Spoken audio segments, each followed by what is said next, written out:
민주당이 점점 더 중도 보수 쪽으로 외연을 넓혀야 한다고 주장하는 더불어민주당 김민석 상임공동선대위원장과 말씀 나눠봅니다. 어서 오십시오. 안녕하세요. 안녕하십니까. 19일 남았습니다. 역대 선거를 보면은 20일을 좀 전후해서 여론조사에서 좀 앞서는 분이 유리한 결과를 보이곤 했는데 어떻습니까? 이재명 후보 지금 안정권에 들어서 있다라고 판단하시는지요? 선거는 뭐 끝날 때까지 안정권이라는 건 없죠. 네. 근데 지금 말씀 들어보니까 20일 전에 앞서면은 다 승리했다. 예외가 없다 이렇게 말씀을 하셔서 그 예외 없는 것이 좀 지켜졌으면 좋겠습니다. 네. 그동안 쭉 보니까 그렇더군요. 자, 그래서 그런지 좀 이런 말씀 좀 드려야겠습니다. 이재명 후보의 모습을 TV 프로그램에서는 잘 볼 수가 없다. 이거 유튜브는 간간히 이제 나오시지만은 저희 사사건군도 참 여러 차례 연락을 드렸거든요. 하지만 아직 모신 적이 없고요. 이것도 그 전략 중에 하나인지 궁금합니다. 그런 건 아니고요. 예. TV든 유튜브든 요새는 사실 거의 이렇게 출연을 잘 못하죠. 그 지역을 그러니까 저희가 아주 곳곳을 골목골목 도는 그러니까 전국 단위에서 보면은 군 단위를 도는 이런 유세도 했었고 네. 현장을 도는 유세를 중심으로 그 사이는 해왔어서 사실은 방송뿐만 아니라 어떤 꽤 큰 어떤 단체의 전통적으로 보면 꼭 가야 될 행사도 거의 못 갔습니다. 주로 이제 경청버스 다니시고 지금은 이제 본격적인 유세 활동 벌이시고요. 이재명 후보와 민주당은 중도 보수라는 말을 좀 최근 많이 합니다. 이재명 후보의 과거 최근 발언 듣고 이야기하겠습니다. 앞으로 대한민국은 민주당이 중도 보수 정권으로 오른쪽을 맡아야 됩니다. 이게 우리가 진보 정권이 아니에요. 저기 지금 국민의힘 보세요. 지금 헌정 질서를 파괴하는 거를 동조하잖아요. 상식이 없잖아요. 진보 진영은 새롭게 구축이 돼야 되고요. 자, 이재명 후보가 당선되면 그럼 민주당의 어떤 색깔이랄까요? 이런 건 어떻게 되는 건지요? 전통적으로 민주당은 김대중 대통령 시절에 정립된 개념으로 한다면은 중도 개혁 정당이었습니다. 합리적인 중도 개혁. 김대중 대통령 때 정권 교체를 하고 최초로 창당을 했던 것이 새천년 민주당입니다. 제가 그 당을 창당하는 작업을 했었는데요. 멤버셨죠? 네. 그때 합리적 보수로부터 전통적인 진보까지를 포괄하는 그래서 굉장히 다양한 중도 보수 인사들이 참여하는 그런 당을 만들었었습니다. 앞으로 저희들이 집권을 하게 된다면은 이제 우리가 선진국의 초입으로 들어가는 그러한 상황에 있기 때문에 전통적인 진보 세력에 더해서 중도 보수로 더 확대해 가야 된다라는 말씀을 일시적인 선거 전술로서가 아니라 실제 그래야 한다는 이야기를 우리 후보님하고 같이 많이 나눈 적이 있고 저도 그렇게 생각하고 있고요. 네네. 이제는 과거에 가령 중산층과 서민의 정당 이렇게 저희들이 가령 개념 규정을 했던 데서 더 나아가서 중산층을 두텁게 하는 정당, 네네.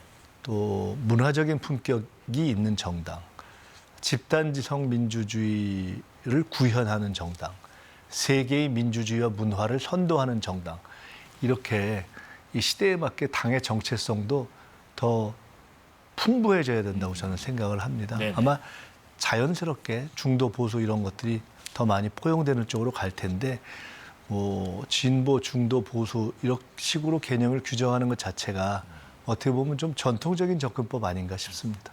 이제는 좀 시대에 따라서 좀 달라져야 된다는 말씀, 중산층을 좀 두텁게 하는 그런 전략들. 단순히 이번 선거 전략뿐만이 아니다는 말씀까지 들어봤습니다. 오늘 오전에 그 상임공동선대위원장으로서 기자간담회를 가지셨는데 여기서 선거 초반 어떻게 지금 가고 있는지 점검도 하시고 향후 방향에 대해서도 한 9가지 정도로 나눠서 말씀하셨는데 저희가 좀 추려봤습니다. 잠시 좀 들어보겠습니다. 이재명 후보와 김문수 후보 대결의 본질은 국민 후보 대 윤석열, 전광훈 후보의 대결입니다. 윤석열과 전광훈 두 극우 정치인 덕분에 대선 후보 자리에 오른 김문수 후보는 본질적으로 전광훈이 키우고 윤석열이 지지한 후보로서 윤 전 극우 정치와의 절연이 원천적으로 불가능합니다. 안정적 승리가 안정적 국난 극복의 토대가 된다는 점에서 마지막까지 신중과 절제, 겸손을 잃지 않고 후보도 선대위도 국민에게 안정감을 드리는 캠페인을 지속하겠습니다. 일단 1번이 이재명 후보와 김문수 후보 대결의 본질은 국민 후보 대 윤석열, 정광훈 후보의 대결이다. 잠깐 다시 한번 설명해 주실까요? 지금 이재명 후보가 국민과 당원으로부터 투표를 통해 선출되는 경선에서 90% 가까운 지지를 받고 네네. 지금 각종 조사에서 50% 전후에 지지율로 나타나고 있는 것은 각종 지금 이 말씀이 여론조사를 통상 이제 방송에서 이야기하면은 좀 엄격하게 따지긴 하지만 네. 이제 통상 대부분의 조사에서 그렇게 나오기 때문에 네네. 그것은 이재명 본인의 어떤 훌륭함 이런 것에 대한 평가도 있을 수 있지만은 근본적으로 내란을 극복하고 정권 교체를 해라 하는 국민의 의견이 다수인 상황을 반영하는 것이라고 봅니다. 네. 그런 의미에서 국민 후보라고 볼 수가 있고요.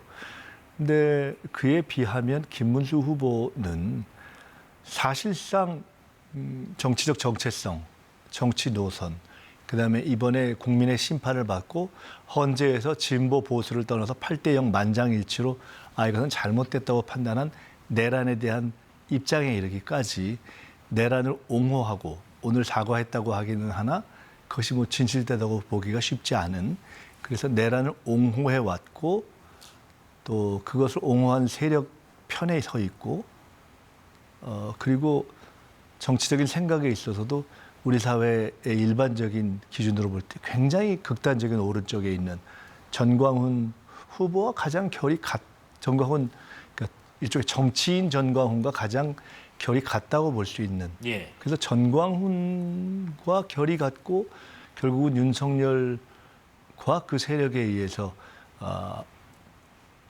인증된 그런 후보로서의 성격을 가지고 있다 하는 것이 그냥 있는 그대로 드린 말씀입니다. 네네. 그럼 김문수 후보가 지금 계속 얘기하고 있는 계엄에 대한 사과는 진정성이 없는 사과라는 말씀이신가요? 오늘 이제 진지하게 사과를 했다 이렇게 말씀을 제가 기자회견으로 보면서 여러 가지 의문이 듣고 앞에 계시다면 이런 걸 묻고 싶었습니다. 네. 왜 오늘에야 사과하셨어요? 지금 벌써 얼마가 지났는데 온 국민이 다 지켜보는 것에 대해서 그런 문제에 대해서 잘못됐다고 평가하고 사과할 정도의 판단이 없는 분이 어떻게 대통령이 되려는가. 그리고 진짜 사과하신 거 맞습니까? 진짜 사과하신다면은 가령 내일 모레 5.18이 있는데 5.18 민주화 운동을 헌법 전문에 수록해야 한다라는 입장 정도는 밝혀야 적어도 군사 쿠데타에 선을 긋는다는 것이 진심이다 이렇게 얘기할 수 있지 않겠습니까? 네. 근데 민주화 운동을 한 것을 자랑하시는데 실제로는 5.18 헌법 전문 수록에 대한 이야기를 한 번도 해보신 적이 없어서 과연 군사 쿠데타에 대한 입장이 무엇인지에 대해서 이해하기 어렵고 사과를 한다고 말씀하신 후에 바로 직후에 12.12.5.18의 주역인 정호영 씨를 영입한다고 했다가 해프닝이 있어서 취소하는 이런 과정을 보면서 예. 과연 김문수 후보의 정체성은 뭔가, 쿠데타에 대한 생각은 뭔가, 그리고 이제서야 그게 사과할 정도로 그렇게 어려운 일인가. 오히려 저는 이제 사과하신다고 말씀하시는 것이 김문수 후보가 아직까지도 사과 안 했었어? 라는 것을 확인하게 한 의미가 있는 거 아닌가 싶습니다. 예. 또 하나가 그 말씀 중에 지나가면 그만인 정치는 끝나야 한다 이런 말씀도 하셨는데 연결해서 대법원 기득권 카르텔 얘기도 하셨는데 이거는 어떤 의미일까요? 한덕수 대행이 후보가 되려고 사실은 용을 쓰시다가 안 됐지 않습니까? 국민이 지금 대행직을 제대로 하고 선거 관리하고 미국과의 관세 협상을 잘 해라 이렇게 했는데 그걸 다 내팽개치고 나와서 후보가 되려고 하다가 결국은 이제 좌초해 버렸지 않습니까? 근데 그렇게 좌초했다고 해서 한덕수 대행의 모든 잘못, 정치적 잘못과 특히 법적 잘못이 다 묻어질 수 있는 것은 아니다라는 얘기를 제가 한 겁니다. 예. 전현직 국정원 출신들의 도움을 받으면서 선거 준비를 했다. 이것은 명백한 다양한 실정법 위반의 소지가 있기 때문에 이미 제기된 것들에 대해서 철저하게 수사해서 정리돼야 된다. 앞으로 이런 식의 공직자들이 또 나타나면 되겠는가라는 말씀을 드린 거고요. 네네. 그런 의미에서 이제 끝나면 그만이다라는 건 하지 말자는 거고, 사실은 윤석열 쿠데타의 뇌관이 된 것은 실은 윤석열 김건희 이 부부의 가장 치부가 드러나기 시작한 최초의 구체적인 물증이 드러난 명태균 사건 아니겠습니까? 근데 이제 워낙 많은 일들이 진행됐기 때문에 명태균 사건이 잊혀져 버리는 면이 있는데 그것도 그냥 넘어갈 수는 없죠. 그래서 그런 것들도 기히 제기된 것은, 이런 것은 그냥 합법적인 법에 따라서 하는 것이기 때문에 흔히 누가 이야기하듯이 정치 보복의 영역도 아니고 하니, 실정법상 문제가 된 것들은 빨리빨리 괜히 다음 정부로까지 넘기지 말고, 검찰이 얼마든지 그런 거 잘하는 분들이니까 할 수 있는, 검찰이든 또는 또 공수처가 됐든 관련 기관이 철저하게 수사를 해서 네. 정리할 것은 정리하는 것이 옳다, 이런 얘기를 한 것이고, 대법원과 관련된 부분을 말씀드리면 조희대 대법원장 및 그 관련된 정치 판결에 관련된 분들의 문제도 있을 수 있고, 네. 더 현실적으로는 최근에 제기된 지귀현 판사가 윤석열 전 대통령을 풀어주는 대부분의 국민이 이해하지 못하는 판결을 했는데, 그분이 지금 봐서는 실정법상으로도 문제가 있다고 보이는 그러한 부적절한 장소에서 부적절한 행동이 있었다고 보이는 것이 지금 문제가 되어 있는 것 아닙니까? 예. 구체적으로는 이제 룸사롱에서 접대를 받았다, 이런 것이 있어서 그런 것들은 그냥 정치를 떠나서 통상적인 공직윤리의 차원에서 우리가 짚어야 될 일이기 때문에, 그런 것들은 아무리 정치가 지금 복잡하고 선거 진행 중이라 하더라도 짚을 것은 하나하나 짚어나가는 것이 좋겠다 하는 차원에서 말씀을 드린 겁니다. 조금 전에 그 국민의힘의 김용태 이제 비상대책위원장으로 전국에 의결이 됐습니다. 비대위원장이 기자회견을 통해서 윤석열 전 대통령에게 정중하게 탈당 권고를 드린다라는 입장을 내놨습니다. 뭐 부수적으로는 당과 대통령을 분리하는 당원 당규에 이런 것도 반영하겠다는 이야기를 언급을 했는데, 우선은 윤 전 대통령에게 탈당을 권고하는 국민의힘의 대표 비상대책위원장 김용태 위원장의 이 입장에 대해선 어떤 의견이신지 좀 여쭤보고 싶네요. 저 얘기를 이미 안 했던 것이 너무 이상한 거죠. 김용태 의원 같이 젊은 의원께서 비대위원장이 된 지금에야 저 말씀을 하신다는 것도 사실은 조금 아쉬움이 있죠. 네. 김용태 의원이 젊은 의원이신데, 저는 사실은 김용태 의원께서 비대위원장이 되신 것을 보면서 어떤 장면이 떠올랐냐 하면은, 윤석열 전 대통령이 대통령이 될 때 이준석 대표라는 우리 김용태 의원처럼 젊은 당시의 당대표를 예. 앞에 내세우고, 나중에 이준석 대표의 표현을 빌자면 일종의 개장사를 한 거 아닙니까? 국민을 속이는 그런 이탄을 보는 것 같다는 느낌이 들었습니다. 그러니까 사실은 너무 당연한 일이고 이미 이루어졌어야 될 일을 이제 이렇게 제기하는 것도 좀 아쉽지만, 결국 저는 윤석열 탈당은 이루어질 것이라고 봅니다. 예. 탈당 또는 제명이 이루어질 것이라고 보는데, 진즉 제명됐어야 할 것이고, 윤석열 전 대통령이 마치 구국의 결단 또는 애당의 충정 같은 형식으로 탈당할 거라고 봅니다. 근데 그 이유도 명료하다고 생각합니다. 윤석열, 김건희 두 부부가 바라는 것은 결국 사면 아니겠습니까? 이제 파면됐고 법의 심판을 받을 것이 명료하기 때문에 지금까지 대부분의 국정이 그렇듯이 김건희 기획의 윤석열 실행으로 나온 것인데, 최근에는 거기에 이제 뭐 지기현 판사가 또 협조한 면도 있고, 또 지금은 이제 김문수 후보나 김용태 비대위원장의 이렇게 입을 빌어서 하나의 시나리오가 만들어지고 있는데, 윤석열 탈당 시나리오의 본질은 저는 윤석열 사면 준비라고 봅니다. 알겠습니다. 저렇게 해서 네. 탈당하고 결국 대선에 승리하면 제일 좋지만 대선에 승리하지 못할 것이라고 본인들도 생각하기 때문에 나중에 야당이 돼서 국민통합이라는 허울로 윤석열, 김건희 사면해달라고 요구할 수 있는 그런 근거를 만들기 위한 빌드업이다 이렇게 봅니다. 네, 김민석 위원장의 의견 들어봤고요. 정책 얘기 또 여쭤보겠습니다. 세계를 선도하는 경제 강국이 1호 공약인데 국민의힘 김문수 후보의 1호 공약 기업하기 좋은 나라와 어떤 면에서 크게 차별점이 있는 건지 한번 들어보겠습니다. 첫째는 예. 저희는 지금 IMF보다 더한 경제 위기를 윤석열 정권이 만들어낸 것이기 때문에 여러 가지 당면한 과제가 있지만 성장이 가장 중요하다는 입장을 이미 연초부터 일관되게 밝혀왔습니다. 예. 그 점을 지금 대한민국에서 국가의 미래를 생각하는 분이라면 진보 보수 중도를 떠나서 선택할 수밖에 없는 길이라고 봅니다. 중요한 것은 그것을 해낼 수 있는 역량의 문제인데요.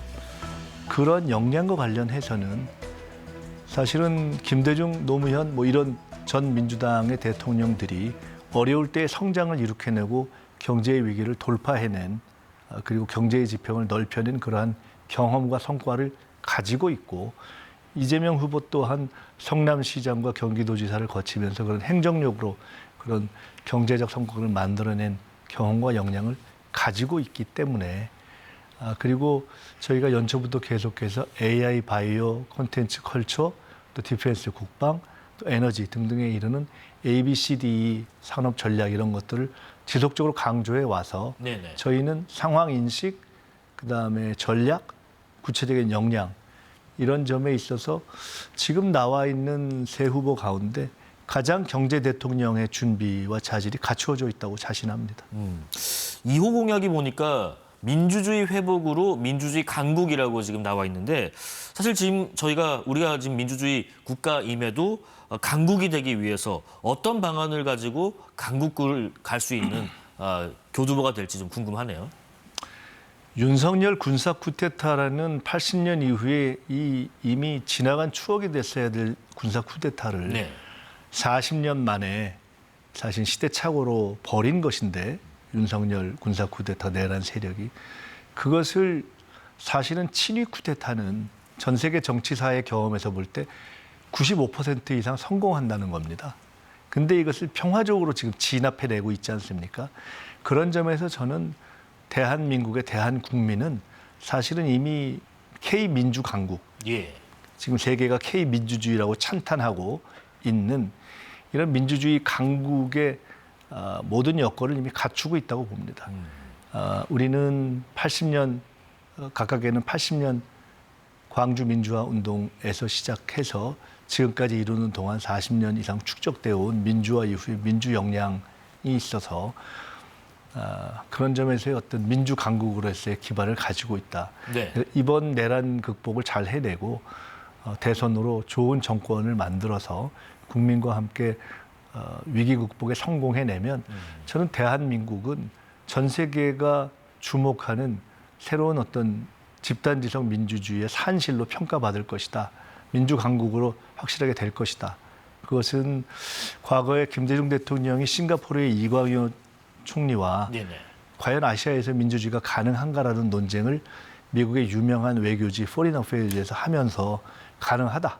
한국이 그 모델이 될 수 있다라는 얘기를 했고 지금 세계가 한국의 한류와 민주주의를 지켜보고 있는 상황에서 충분히 갈 수 있는 길이고 또 가야 한다. 이렇게 생각합니다. 예. 검찰개혁 또 사법개혁도 공약에 포함되어 있는데 예를 들면 검찰청을 기소청으로 재편하게 되면 상대적으로 경찰 권력이 커지게 될 수가 있고 그렇게 되면은 어떤 대책이 좀 필요하지 않나 하는 의견도 있습니다. 어떤 입장이신지 간략히 좀 들어보겠습니다. 기본적으로 현 시대의 과제는 입법, 행정, 사법 3권을 막론한 예. 이 기득권의 카르텔의 질서를 국민 주권의 질서로 변화시키는 것이라고 봅니다.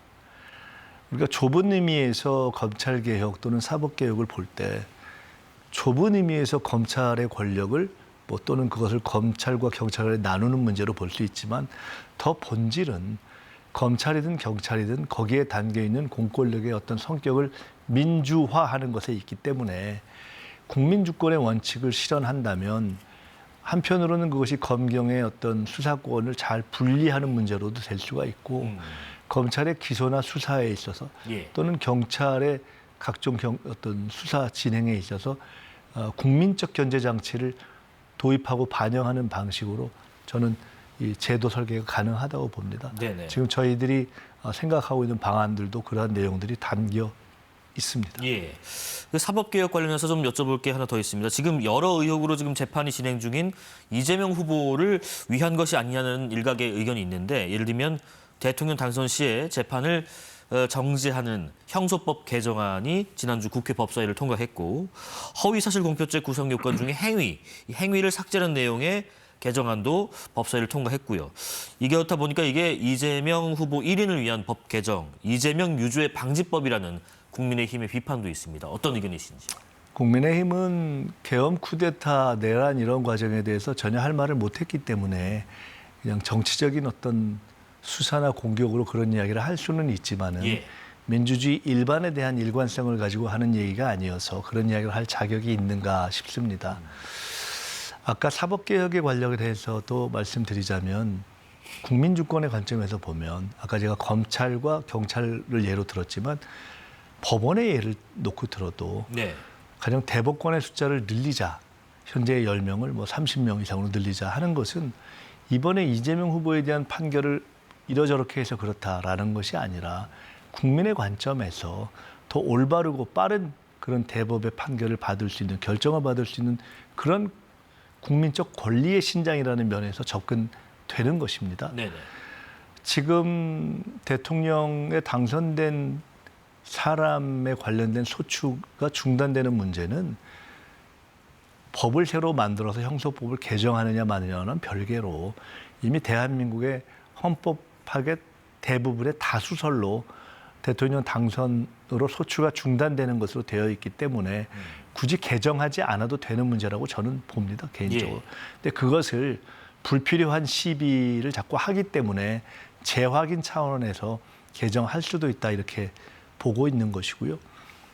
그 외에 허위사실 공표와 관련된 문제는 그것은 이재명 후보 개인의 문제가 아니라 이미 수많은 케이스에 있어서 적절치 않다.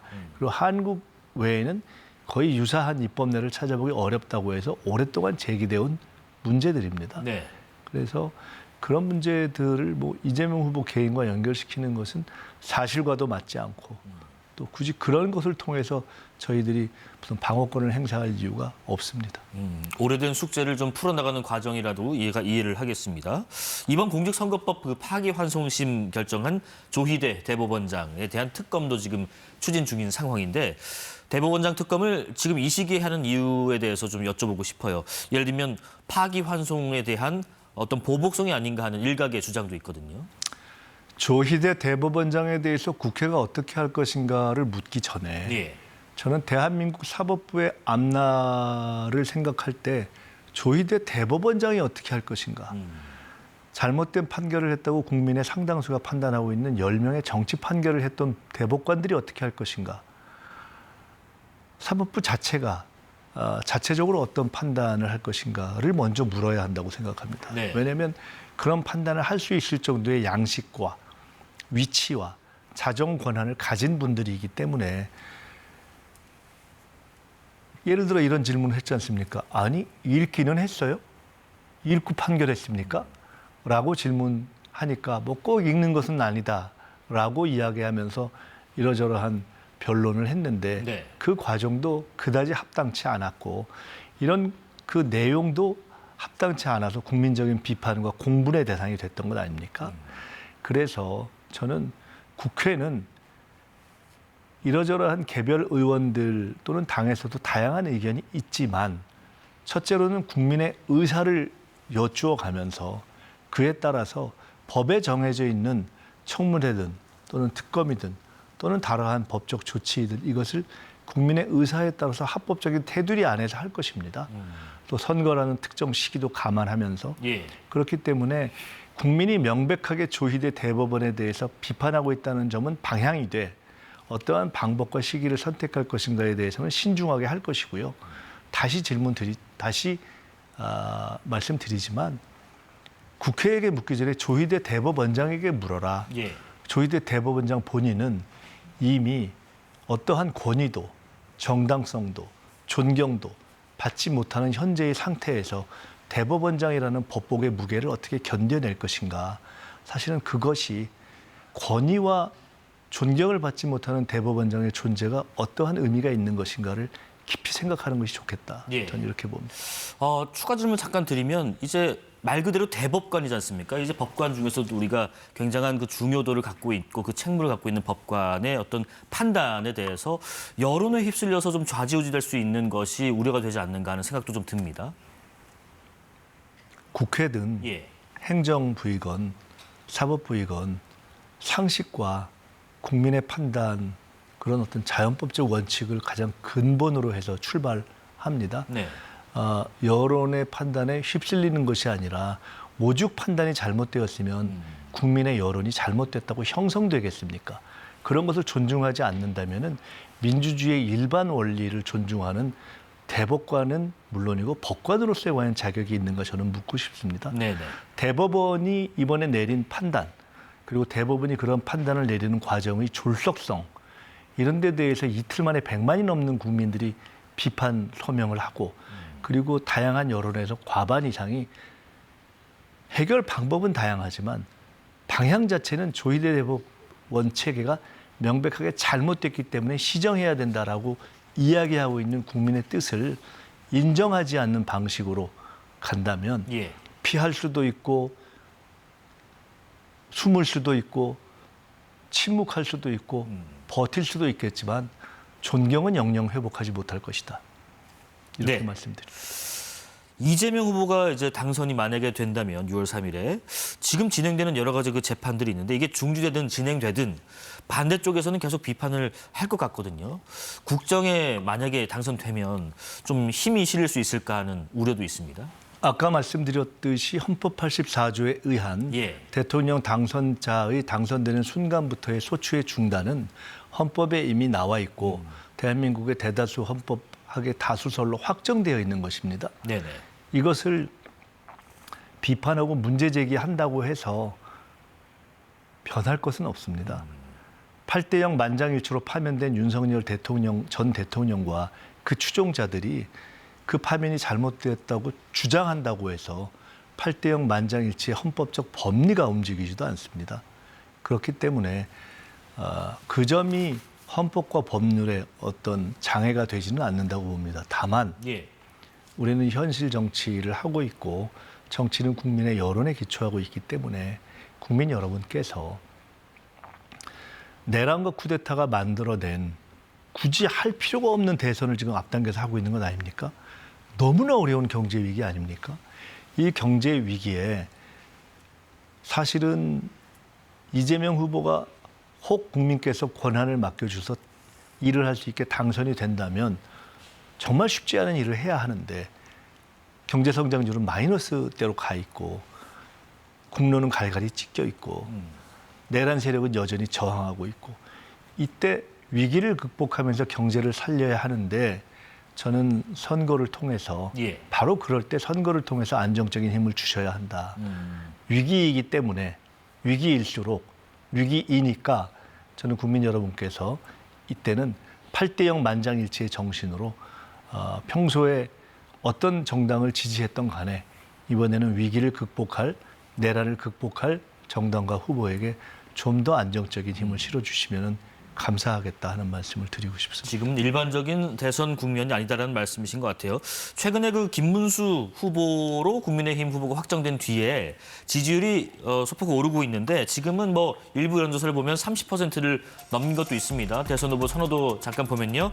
이재명 후보 51, 김문수 후보 31, 이준석 후보 8 이렇게 나타내고 있고요. 이 조사는 한국갤럽조사연구소가 뉴스원의 의뢰로 5월 10일부터 13일까지 전국에 거주하는 만 18세 이상 남녀 1,002명을 상대로 무선 전화 면접 100%, 95% 신뢰 기준에 플러스 마이너스 3.1%포인트 차이입니다. 자세한 내용은 중앙선거 여론조사 심의위원회 홈페이지를 참조해 주시고요. 자, 지금 이 여론조사의 추이, 민주당은 또 위원장님은 어떻게 보고 계신지 궁금하네요. 우리나라에서 대선이건 총선이건 지방선거건 예. 큰 선거는 일반적인 경우에는 정당 지지율로 수렴합니다. 거기에 이제 후보 간의 격차가 조금 플러스 마이너스를 가산하거나 감산합니다. 네. 그런 점에서 보면은 이번 대선도 통상적으로는 정당 지지도 격차를 반영하는 쪽으로 갈 것이고 현재의 후보 격차보다는 좁혀질 것이라고 저는 봅니다. 네. 지금 조금 전에 보셨던 저 조사를 쉽게 설명하면 이재명 후보랑 김문수, 이준석 후보는 준비된 대통령이라는 면에서는 워낙 차이가 난다. 근데 정당 지지도라는 면에서는 여전히 그동안 쭉 국민의힘을 지지했던 국민의 숫자와 민주당을 지지해왔던 국민의 숫자, 그리고 이번에는 민주당 쪽으로 해서 정권 교체를 지지하자라고 더해진 숫자가 조금 더 요 정도 차이가 난다. 예, 예. 그러니까 정당 지지도 차이는 나기는 나지만 그렇게 크지는 않고 후보 차이는 워낙 크다. 저거거든요.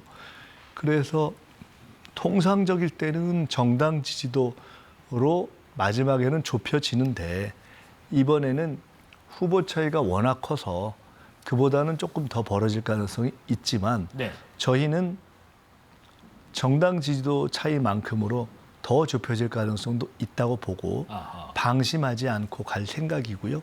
다시 말씀드리지만 나라를 생각하면 이번에는 어차피 정권 교체를 하고 내란 극복을 하고 경제를 살려야 하고 국민 통합의 에너지가 필요한 때라면 저는 국민 여러분께서 기왕 정권 교체가 큰 흐름이라면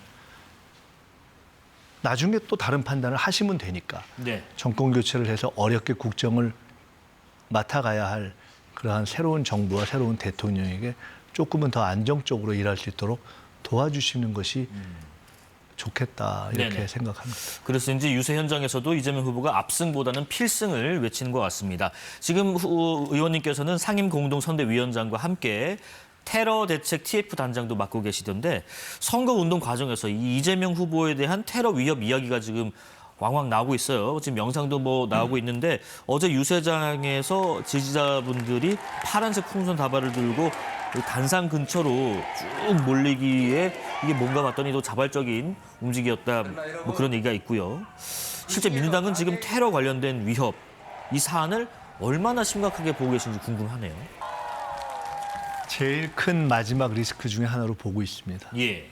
왜냐하면 사실 우리가 상상하지 못했던 일들이 계속 벌어진 거 아닙니까? 계엄으로 사실은 다 고깃밥을 만들려 했고, 그리고 뭐 심지어 선관위까지 뭐 야구방망이로 때려잡으려고 했고, 뭐 이런 것들이 다 일어났고, 이재명 후보 개인만을 놓고 보면 사경을 헤매게 했던 칼테러까지 당했던 입장이기 때문에 지금 최근에 국민의힘이 폭력적인 후보 교체 사태를 겪으면서 도저히 정상적인 방법으로 정권을 지켜낼 수 있겠나 하는 생각을 많이 하기 때문에 예. 정권 교체가 대세로 가고 있는 상황에서 이재명 후보에 대한 테러 가능성이 어느 때보다 높아졌다 하는 걱정이 있는 것은 당연한 것 같고요. 네네. 실제로 워낙 많은 제보를 저희가 접합니다. 그런데 그 제보 하나하나의 진위를 다 또는 근거를 다 검증하기도 쉽지 않지만 적어도 그만큼 여러 가지 정황, 예. 상, 위험한 상황이라는 건 저희들이 분명하게 생각을 하고 마지막까지 철저하게 네네. 뭐 인력이든 장비든 유세의 방식이든 점검을 하고 있습니다. 예. 마지막 공통 질문 드리겠습니다. 지금 비상계엄부터 탄핵 전국까지 우리 사회가 지금 극단적으로 분열됐다는 우려가 많습니다. 이재명 후보가 대통령이 된다면 사회 통합 어떻게 이루어나가실 건지 말씀 들어보겠습니다. 이렇게 역으로 말씀드리는 것으로 마치고 싶습니다. 네. 김대중, 김종필, 박태준 세 분이 연합해서 IMF 위기를 극복하고 경제를 살리고 나라를 살렸던 적이 있습니다. 네. 그 최초의 DJP 연합, 진보 보수 연합이라고 하는 겁니다. 예. 그것을 거꾸로 생각하면 정권 교체가 필연적인 시기에 구 여건에 의해서 경제 위기가 만들어진 시기에 김종필, 박태준이라고 하는 보수의 거두들이 애국심과 합리적 판단에 기초해서 김대중의 손을 잡고 경제 위기를 극복하고 나라를 살린 겁니다. 네. 지금은 이 나라의 미래를 걱정하고 합리적 판단에서 정권 교체가 불가피하다고 판단하는 국민의힘에 또 정권을 주는 것이 불가능하지 않습니까? 그런 판단을 하시는 애국적이고 합리적인 보수의 정치인들로부터 국민들에 이르기까지 이재명의 손을 잡고 민주당의 손을 잡아주셔서 부족한 것을 채워주시고 그렇게 해서 이 위기를 돌파해야 할 때이다. 네. 그런 과정에서 우리는 국민통합의 에너지를 만들어낼 것이고 저희는 그것을 위해서 겸손한 자세로 최선을 다하겠다. 그러면 우리는 위기이지만 새로운 국민통합의 모델을 만들어낼 수 있을 것이다. 그렇게 하기 위해서 최선을 다하겠습니다. 알겠습니다. 지금은 이재명을 외치고 있는 민주당 김민석 상임공동선대위원장과 각 당의 정책과 공약을 소개하는 대선 정책을 묻다 시간 함께했습니다. 오늘 말씀 고맙습니다. 감사합니다.